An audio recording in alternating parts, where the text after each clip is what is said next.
de dignitaires de l'ancien régime au sujet de l'enquête sur l'enrichissement illicite et des biens mal acquis. La question suscite les passions à l'Assemblée nationale. La convocation du coordonnateur du Parti démocratique sénégalais qui a coïncidé avec la session plénière inspire aux libéraux une violation de la Constitution. Alors, intox politicienne ou argument averti? Voici justement l'éclairage de spécialistes. La convocation du député Omar Sarr à la gendarmerie continue de susciter des débats juridiques. Si ses frères libéraux dénoncent un tripatouillage constitutionnel, les spécialistes du droit estiment qu'il n'y a aucune violation de la Constitution. Cela est clair et net.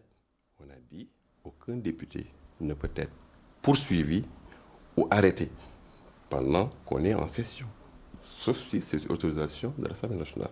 La question, c'est du français. Est-ce que le fait de convoquer quelqu'un, c'est une poursuite? Est-ce que le fait de convoquer quelqu'un, c'est une arrestation? La réponse est non. Donc, vous voyez bien qu'il n'y a pas eu violation de la Constitution par rapport à cette action-là. Selon ce praticien du droit, cette convocation ne peut être l'objet d'une anomalie que dans le cadre de la bienséance juridique. Je crois qu'il y a lieu de faire au moins une distinction entre le fait qu'un député ait été convoqué alors que l'Assemblée est en session.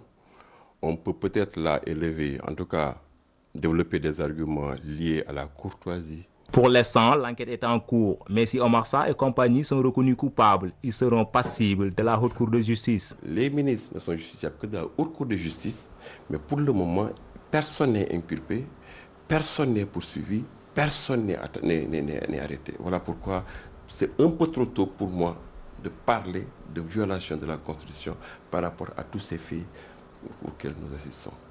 Oui, bon, si les faits qu'on accuse ces gens-là s'avèrent vrais, et si les gens-là sont coupables, je pense, est-ce que vous ne pensez pas qu'il y aura une autre juridiction, par exemple la Haute Cour de justice qui doit les juger? Dans ce cas, vous avez parfaitement raison. Dès l'instant qu'on estimera qu'effectivement les délits est constitué, là, les juridictions ordinaires ne sont plus compétentes parce qu'encore une fois, c'est la Haute Cour de justice avec une procédure prévue par la Constitution qui va être compétente. Depuis quelques mois, les ex-dignitaires du régime de Wade défilent devant les enquêteurs.